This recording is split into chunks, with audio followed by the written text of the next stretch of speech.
I hadn't been back to the cabin in years. Life, war, and the endless grind of city existence had pulled me away. When I finally returned, it was supposed to be for peace. No signals, no digital echoes, no contact. Just trees, cold air, and the stubborn silence of the mountain. But something was off the moment I stepped onto the porch. The wood groaned too recently. The door wasn't fully latched. The scent inside wasn't just dust and ash, it was something faintly metallic and floral. I chalked it up to animals. Maybe hikers. Maybe squatters. But the living room was clean. Not just undisturbed, but deliberately maintained. The fireplace still held embers, as if someone had only recently abandoned it. A ceramic mug rested on the windowsill, filled with water. No prints. No tracks. Nothing. The next few days were subtle. A missing can from the pantry. Boot prints in the mud that didn't match mine. A branch cracked at night, too heavy for a squirrel. I set up a few trail cams, old army surplus. One went offline immediately. The others showed flickers, blurs that didn't align with the environment. A humanoid silhouette just out of focus. Every instinct told me someone was watching. She didn't appear at first. Only signs. Discarded food wrappers tucked beneath moss. A shimmering shape at the edge of my vision when I walked through the woods. I tried to chase once, nearly twisted my ankle over a ridge. Whatever it was fast. Silent. On the fifth night, I woke to see her eyes in the dark. Golden, unblinking, reflecting light like a predator. I stayed still, barely breathing. She didn't run. She just vanished into the trees, silent as snowfall. The next morning, I found a mark etched into the doorframe. Not letters, but symbols. Deliberate. Alien. I started leaving food on the porch. Just small things, fruit, jerky, water. It disappeared every time. No thank you. No footprints. Just absence. Until one night, the tray remained, but something new sat in its place. A chunk of metal, smooth and dark, humming faintly. It wasn't human-made. I knew that much. I stopped assuming I was dealing with a hiker. I stopped assuming I was dealing with anything human. I saw her clearly the next time. Not by accident. She let me. Her skin shimmered faintly blue in the moonlight, not like paint or dye, but natural. She had ears like a wolf, high and pointed, and her build was lean, too lean to survive alone for months in the woods. Her clothes weren't from earth. Not stitched. Not woven. They were bonded, seamless, layered like armor but flexible. A quiver rested against her back. The bow looked like carved bone fused with something alive. She didn't speak. Just watched. When I stepped forward, she bolted like an animal. Fast. Efficient. Gone. I found her hideout a week later. Hidden beneath a collapsed tree. Camouflaged with mesh and tech I couldn't identify. I should have left, but I didn't. Curiosity overrode caution. Inside was a nest of scavenged supplies, half earth, half alien. My gear. My rations. But also pieces of devices I couldn't begin to decipher. I touched a cylindrical object, and it pulsed with light before snapping closed like a clam. She returned while I was still inside. She didn't attack. She froze in the doorway, eyes wide with disbelief, then slowly backed out. Her expression wasn't anger. It was fear. I said, "I'm not here to hurt you." She didn't respond. I said, "You've been hiding here. Living in my home. I just want to understand." Still nothing. I stepped back, arms up. She didn't follow. I left her hideout without taking anything. I returned to my cabin and sat on the porch until nightfall. The next morning, she was gone again. But the metal object I'd touched had been left on my table, along with a single word written on a torn piece of paper. "Why?" I wrote back, "Because you look like you need help." Days passed. No sign of her. I thought I'd pushed too far. Then I woke one night and found her sitting by the fire. She didn't speak. Just stared into the flames, bow laid across her lap. When I entered the room, she didn't flinch. Her eyes tracked me, slow, wary, calculating. I sat down across from her, hands empty. She studied my face like she was memorizing it. Name? I asked. She tilted her head. Tvani. Her voice was soft, precise, laced with an unfamiliar accent. I'm Daniel. She repeated it, slow. Daniel. Where are you from? A pause. Then, not here. We spoke in fragments. She understood more than she could say. Her words were pieced together from observation, mimicry. She watched everything, how I cooked, how I moved, how I breathed. She had studied me before we ever met. Over the next week, she stayed closer. Ate when I ate. Slept near but never inside. I learned she'd been here for months, surviving on instinct and what she could scavenge. She never revealed how she got here. Not yet. She asked questions. Not small talk, existential things. Why do you live alone? Why do humans hurt each other? Why are you not afraid of me? I answered as best I could. Sometimes with honesty. Sometimes with silence. She listened like she was building a model of humanity inside her mind, each answer another layer. One day, I caught her staring at an old photograph of me in uniform. You fight? She asked. Used to. Why? Because I was told it would help. She seemed to consider that for a long time. The weather turned colder. I offered her a coat. She declined. Her skin seemed to regulate itself. One night, she sat beside the fireplace and said, "Your people not like reports." What reports? She didn't answer. Later, I found a transmitter buried in the soil near the cabin. Broken. It pulsed faintly when touched. She saw me examining it and stepped back, visibly shaken. You were sent here, I said. Weren't you? Silence. Tvani. Were you here to scout Earth? She closed her eyes, ashamed. Then why didn't you leave? She finally spoke. Because I saw something I didn't expect. What did you see? She looked at me for a long time. Then said, You love. Even when broken. The truth came out in pieces. Her people were part of something bigger, a structure she never fully explained. A collective, an empire, a dominion. They catalogued worlds, observed them, judged their potential. Earth had been deemed volatile, resource-rich, fractured. A candidate for quiet removal or occupation. She was part of the forward survey, one of the first on the ground. But something changed. Something she couldn't explain even to herself. I saw kindness. Rage. Sacrifice. You fight like animals, but you bleed for strangers. You destroy, but also build. And that scared you? It confused me. She never sent the report. Her transmitter was sabotaged, by her own hand. She had been hiding ever since. You know what happens when they come looking, I said. She nodded. They think I'm dead. Or defective. And if they find out you're not? They will not let me live. Nor you.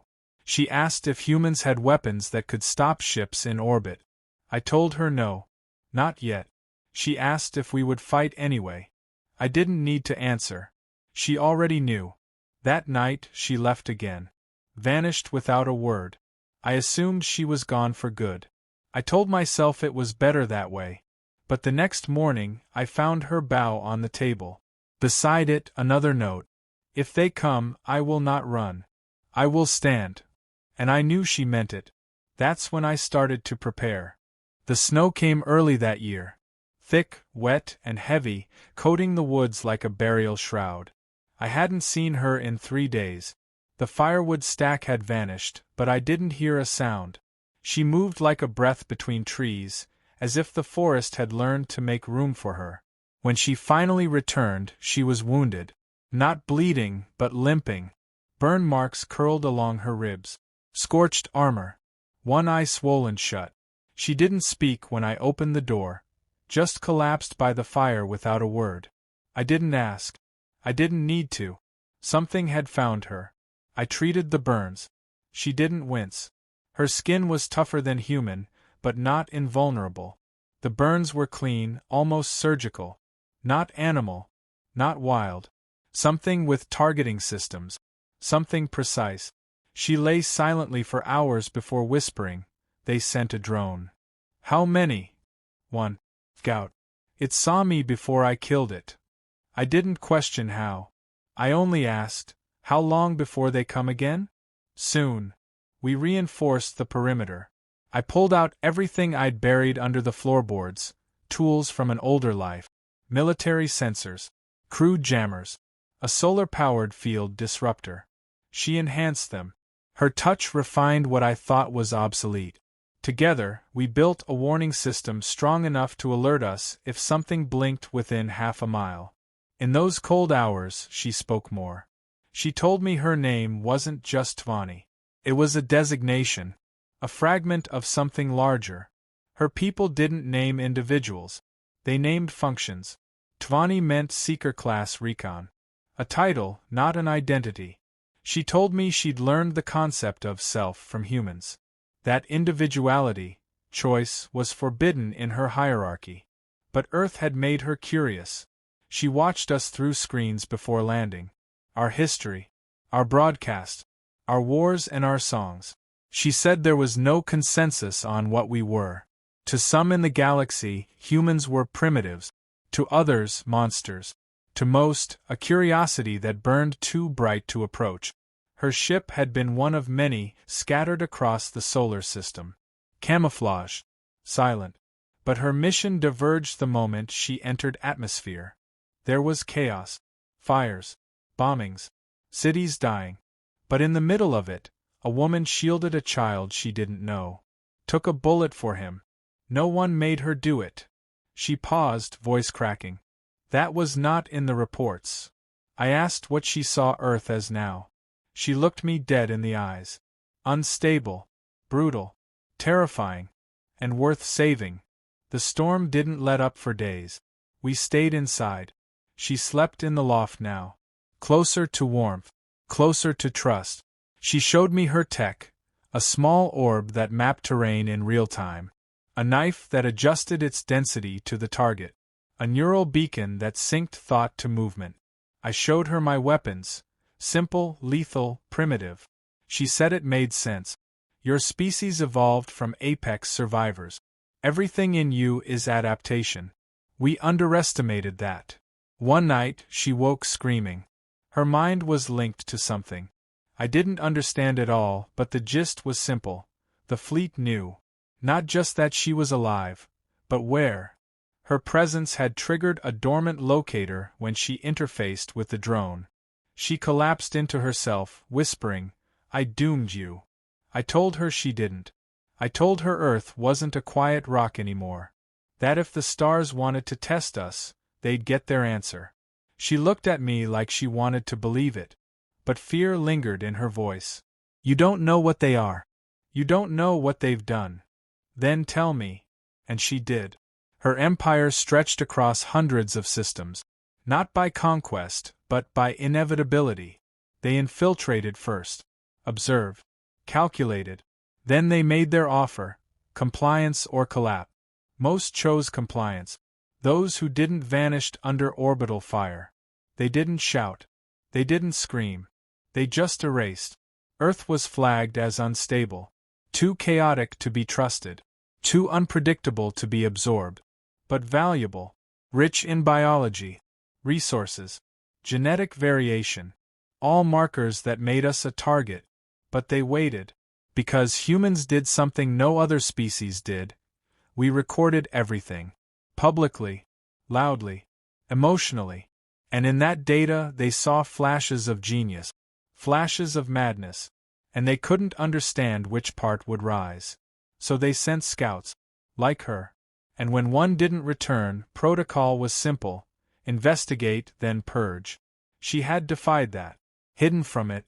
And now we both bore the cost. I asked how long until they arrived. A month. Maybe less. They won't come in force. Just one cutter. Fast. Precise. They'll think it's enough. Is it? Against most planets. Yes. But not against us? Her silence was the closest thing to a smile. We began preparing for war in a cabin not built for battle. I sent encrypted signals to old contact. Veterans. Off-grid operators. People who didn't ask questions. I didn't say aliens. I didn't say invasion. I just said I needed tech, traps, code. The kind used in dirty wars. They delivered. She linked the materials to her gear. Built countermeasures. A net of interference, cloaking signals, mimic nodes. The forest became a labyrinth of false trails and electromagnetic ghosts. We trained. She taught me how to read movement like a sensor, how to strike in silence. I taught her human improvisation, how duct tape could patch a breach, how a fishing line could trip a drone. She learned fast. Too fast. Her kind were designed to absorb knowledge. But they weren't built to improvise. That, she said, was our deadliest trait. You adapt even when logic says you shouldn't. That's why you're dangerous. Days passed. The cutter arrived. Not with noise but with silence. The sky shimmered. Then stilled. Birds vanished. Insects hushed. I looked up and knew the game had changed. We saw the shimmer descend into the tree line. 6 operatives emerged. Not like her. Heavily armored. Cold. Their weapons pulsed with energy I couldn't name. She stared through binoculars and whispered, "They sent executioners. They're here for you." No. They're here for us. We didn't engage immediately.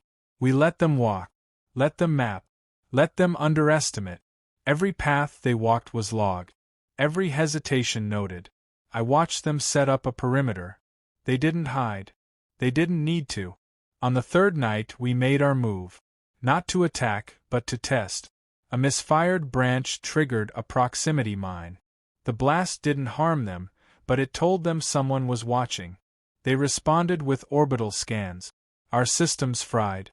She reworked the jammers in minute. Said they'd adjust. She was right. By dawn, 3 drones swept the treetops. We fell back into caves she had mapped weeks earlier. Natural cover. Stone and shadow. They followed.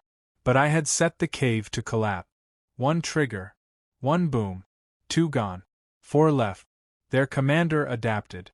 Used a scanner I'd never seen. Pushed sonic pulses through the air. Found the edges of our trap. But he didn't find the second line. That one wasn't explosive. It was blinding. Flash and scatter. EMP surge.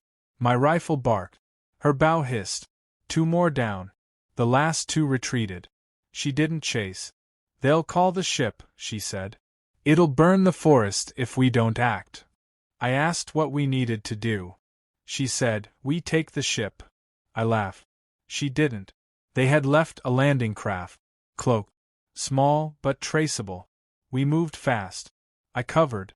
She hacked. The cloak fell. The moment we breached the door, the ship responded. Defense turrets. Internal drones. We weren't fast enough. She didn't move at first. Just stood there, caught like a deer in the headlights, as I stepped fully into the cabin. The half-eaten ration bar in her hand froze midair, her luminous eyes wide with confusion and fear. I didn't say anything. Neither did she. But in that moment everything changed, for both of us. The mountain had never felt lonelier until it wasn't. I'd returned from the valley expecting solitude, maybe a broken window or some evidence of a raccoon raid. Instead, I found an alien in my home. Not metaphorically. Not metaphor-ridden storytelling. A real alien girl with teal-tinted skin, silver hair, and those glowing eyes that looked like they had seen more than just Earth. She stammered when I finally spoke, asking her name. She didn't answer, not immediately. Instead, she ran. Not far, though. She couldn't risk it. She was hurt, I realized later. Her ankle had been twisted. She had been surviving alone, scavenging, hiding, waiting. For what? I didn't know yet. But I decided not to chase her. I just left the door open and walked away. She came back the next night, watched from the treeline. I left supplies on the porch. Food, clean water, bandages. Slowly, we established a rhythm. Silent, cautious, respectful. I didn't ask questions. She didn't volunteer answers. But every day, the distance shrank and the silence grew less heavy. There was trust beginning to form, something she hadn't known in a long time, and something I didn't realize I missed until then. Eventually she spoke. A whisper at first, broken English. "Why you help?" I didn't have an answer beyond, "You needed it." That seemed to shake her. Not because of the words but because of the simplicity. Her kind, apparently, didn't believe in kindness for its own sake. That was a human thing. A dangerous thing. She called herself Alara, though that wasn't her true name. Her real name was a string of tones she couldn't pronounce with human vocal cords. Alara had been part of a recon unit, something advanced, silent, made for contact or maybe conquest. I wasn't sure. Their craft was shot down by someone, maybe Earth's own clandestine defenses or another faction from her kind. She didn't know. She had survived the crash, but barely. The others hadn't. Then came the real twist. She wasn't just hiding because she feared me. She was hiding because she had been warned about humans. That they were violent, impulsive, dangerous, capable of destruction on a scale her species hadn't expected. She had been shown footage, wars, disasters, conflict. Her superiors believed humans were primitive, unstable, and unpredictable. But the footage they used to teach that was old, selective, deliberate. What she hadn't seen was the aftermath. The rebuilding. The cooperation. The empathy. She hadn't seen disaster zones where strangers became family. She hadn't seen humans lay down arms to help enemies, or risk their lives for those who had none. She had been taught a curated fear. And yet, here I was, just a man in a mountain cabin sharing his supplies, not asking for anything in return. She told me all this one evening, huddled near the stove, wrapped in an old flannel shirt. There were pauses, mispronunciations, moments where tears threatened her voice. But she spoke it all. The mission, the crash, the silence, the fear, and something else, guilt. Because in the heart of her chest was a tracker. She wasn't just lost. She was marked. If her people came, they would find her, and me. That's when I understood the weight behind her silence. She wasn't hiding from me. She was protecting me. But it was too late. A week later, the storm came. Not a weather front. Not a blizzard.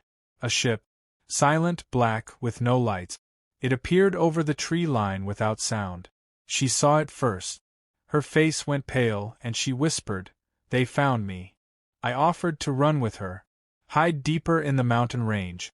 But she said no. She knew them. They wouldn't stop. They'd burn the forest if they had to. They feared humans, and they feared traitors even more. If she ran, I'd be hunted too. If she stayed, she might have a chance to protect me, just like I'd protected her. She stepped out that night toward the ship. No weapon, no armor. Just resolve. I followed anyway. I wasn't about to let her walk alone. The aliens that emerged were not what I expected. They looked like her, but more refined. Cold. Uniformed. Their eyes were calculating, devoid of warmth. They looked at me like I was a ticking bomb. One of them aimed a weapon, sleek and silent. I stepped forward, arms raised, calm but unflinching. They didn't shoot. Alara spoke in her language, rapidly, urgently. It was more music than speech, rising and falling tones. I caught none of it, but the body language told the story. She was pleading, then arguing, then commanding. I watched their leader react, his jaw tight, his eyes darting between us. Finally, he spoke. Not to her. To me. Human. Why shelter enemy? I didn't flinch. She wasn't the enemy. She was scared. And you were hunting her. That makes you the threat. He frowned, perhaps surprised by my honesty. She shared data? Only her pain. Her fear. Her story. That's what humans do. We listen. He turned to her. Said something short. Final. Then he stepped back and vanished into the ship. The others followed. No attack. No warnings. Just departure. They left without her. Later, she told me what he said. That she was no longer considered part of them. She had chosen a human. Chosen to live among us. That meant she was human now, for all they cared. I didn't know how to take that. But she smiled, relieved. It wasn't exile. It was freedom. Life resumed, but it wasn't the same. She was different now, less cautious, more open. She wanted to learn everything. She watched human documentaries, absorbed languages, studied culture.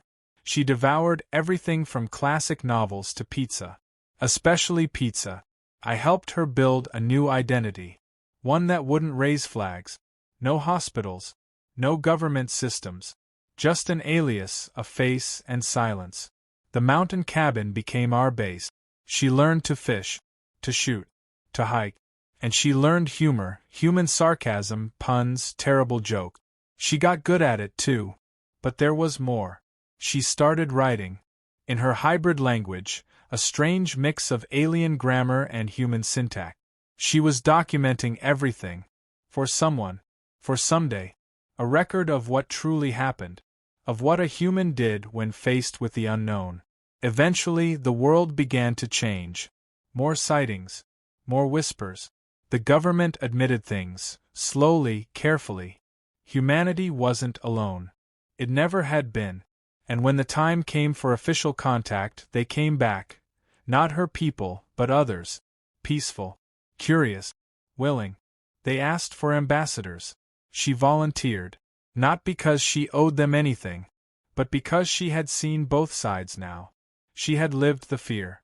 She had survived the judgment. And she had seen what humans really were when no one was watching. Not monsters. Not threats. Just people. Capable of harm, yes. But also capable of choosing kindness when no one demanded it. Capable of saving strangers. Capable of changing minds. Not with weapons, but with warmth. She stood before the stars one final time, her hand in mine, and said the words that would echo across the galaxy. I came here as a spy. I stayed because I saw something stronger than fear. I saw humanity. And the stars listened.